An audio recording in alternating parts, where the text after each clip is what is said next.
Good evening, and welcome to our first overseas roundtable. And hopefully we'll see you again in more such events. And the session you're coming together here is called Digital Corridors in the New Trade Order. Slightly heavy topic, but I think it's fairly important given the kind of advancements that have been happening in technology that we talked about and the issues that we want to address that is happening right now as we talked about. So we'll get into the topic very soon. And before that, I want all of us to imagine this situation, right? So there's a patient in Dubai in fairly critical condition, and that life-saving drug has to be coming from India. I think you will probably be very aware of it, and all of us can probably relate to it as a topic. So the three things must happen very fast. The money has to go, the documents have to become clear, and then there has to be something that needs to be shared saying it's safe, right? All these things have to happen very fast. Now, but knowing how things are right now, it's not where we want that to be, right? So I want to kind of do a show of hands. So raise your hand if you feel payment confirmation often takes hours or days. Payment confirmation on anything that you transfer or thing. It's called cross-border, yes. Cross-border, and all of it is cross-border. I'm talking about, right? That's going to be. Yeah. Raise your hand if paper originals can hold up cargo. And raise your hand if small firms struggle to go paperless or get paid fast, especially because they're. Right?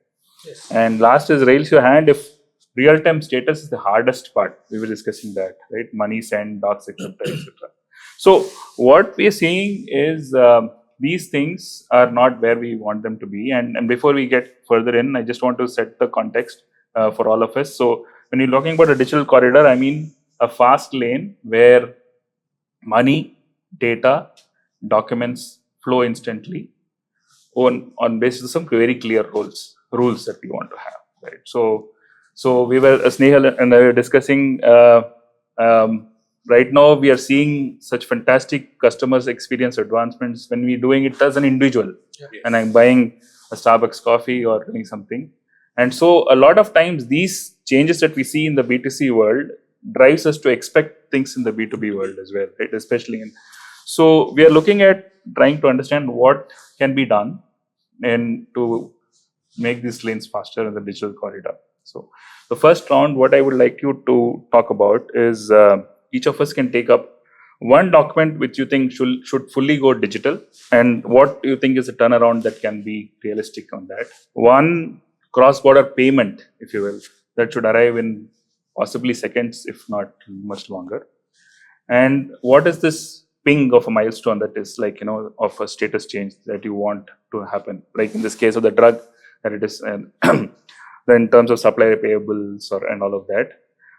What is that and what's it blocking them? So in terms of the document that we want, the payment turnaround that we want, and the kind of milestone ping that we want. So what do you think that should be according to each of us? That would be the first question that we go around, and then we'll come back to how that looks at trade order. Snehal, would you like to start? Thanks for putting me on the spot, but I think when we talk about trade, the mother document is the bill of lading. It can be a air shipment or a sea shipment. It always has the bill of lading is also a document of title. And that if you digitize, I feel it will take away the pain points from many industries, not just logistics. I feel blockchain technology or the like can easily allow the financial systems of the world to incorporate this. And I think the payment trigger, which comes to your second point, can easily be linked to this. So if there is a handover of ownership, that's when the payment should be triggered. All that can be automated. But I can understand that there are various parties, which is why this is a difficult question. Therefore, it's not been breached yet. And we could also add, like, where do you see bottlenecks in progress towards this ideal state? I think a lot of people, when it's a closed loop as an industry, I read that the oil and gas industry has already tried to do this because there is trust within a closed loop. You have one very large VLCC and few people trading oil, and then they, with one or two finance partners, are able to digitize that. The problem starts when we create a larger audience for this use case. That is a matter of trust. I think trust as a factor across borders is where it becomes challenging. But I think countries and societies can start. If there is, Aadhaar taking the Indian example for a individual, if for a business, this kind of trusted factor, if that comes into business, I think it will lead to digitization even more. I'd extend actually Snehal's point slightly further. Bill blading, etc. Obviously critical documents, but if you take it further out to open account transactions as well, right? We don't necessarily require such complex documentation. And at the core of both these types of transactions are the invoices. And I think that's where the real start has to be, which is electronic invoicing, right? I've been in payments pretty much all my life, including transaction, B2B payments. We started talking about e-invoicing about 20 years ago, and we're still talking about e-invoicing, right? It's only a few places that have started to build on that. The UAE has recently passed e-invoicing regulations, which will come into play next year. So I think in terms of document, that's probably the first that I would touch on. So is that a standards as a bottleneck? Is that what's the reason why you're seeing? I'll come to that bottleneck in a minute, actually. But you're right. Standards is a big issue, right? Interoperability of invoices, especially across borders, is crucial, right? The second bit is the payment end of it, right? Which is we've got this scenario where the payment rails and the document rails sort of never meet, right? And there is a whole process inefficiency built into the system in trying to get them to meet. Somebody has to actually put them together, right? And if you could find a way to either move them on the same rail or at least ensure that they are coterminous and at the same time, that would change everything. So I think that's the second thing in my head, which is how do you make sure that documentation and payments, the flow mirrors each other, which automatically builds trust to a large extent, right? And to your third point, I think I completely agree. I think something like blockchain technology actually arrives at trust without requiring everybody to actually shake hands with each other, right? Or look at each other's eyes, right? The ability to actually have documentation. You can build smart contracts onto blockchain, right? Which ensure payments are actually released at the right time with the right documentation flow. So there's the good news is technology has arrived. The bottleneck, I think, in B2B, and I've spent my life both B2C and B2B. It's a lot easier to actually change habits in the B2C world, right? The B2B world, it's a case of it's working, boss. Don't touch it, right? If you touch it, something will break and everything will go down the tubes. So there is a huge amount of inertia, right? What changes inertia is either a regulatory diktat that says you just have to do it, right? In which case everybody just gets it done. Or the payoff has to be so huge, or you have to spend time educating. Those are your three sort of levers, right?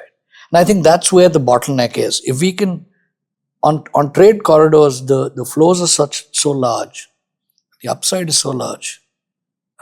If we could get regulatory buy-in, things could move quite fast. Okay, like as my fellow panel speakers has beautifully explained, I am from HR background, but still refer to my limited knowledge.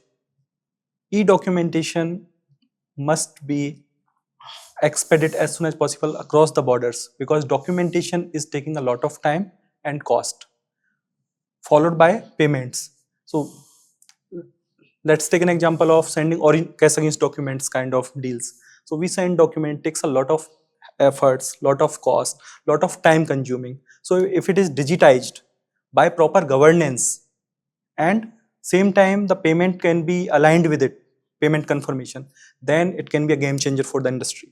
So would you say there are some things that, would you think of some use cases in the FMCG? I mean, Is there a lot of thing that you source from India that you? yes, so it takes a lot of time for us and for Indian team as well. So they send us documents, we verify, we validate, they confirm. It takes a lot of time and efforts. If it is digitized by proper governance, then it can be of relevance and it can impact business. Again, I'm not from trade or trade financing side, but I do see a lot of clients suffering because of long working capital cycle or trade financing and the issues which impact their day-to-day business. For me, like everyone said about blockchain or creating that reliability and trust, because for me it's not very different when a document is moving from within organization versus outside the organization. So if my supplier is on a similar system wherein I can trust the whole supply chain much more efficiently. And if you kind of go back to history, the Japanese used to do it within automotive space pretty well, right? And they actually extended it to build trust, which I remember they used to call kiriatsu, which meant that I take stake in you, you take stake in me, so the whole supply chain can actually trust each other. So this is, technology is a great enabler, but it's only a great enabler when you really use it and you trust it. And obviously, behind every good thing, there are two wrong things which always appear.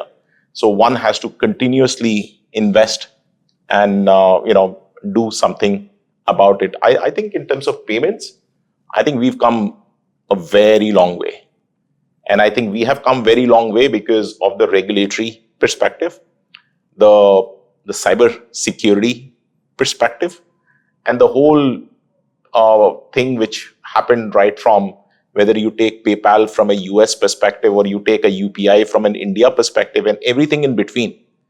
And what intrigues me most, that PayPal even today is a very expensive mode of transfer, but still it is one of a heavily used, because people are ready to pay for that trust rather than paying less and then figuring out where did that money go, where did that money come from. So it really endorses the view that if you create a trusted supply chain platform, people will pay for the price, as long as, because it's a balance between I'm waiting for the money to arrive or whether I'm ready to like a discounting factor to my cash, which could have arrived, or the cap. Exactly.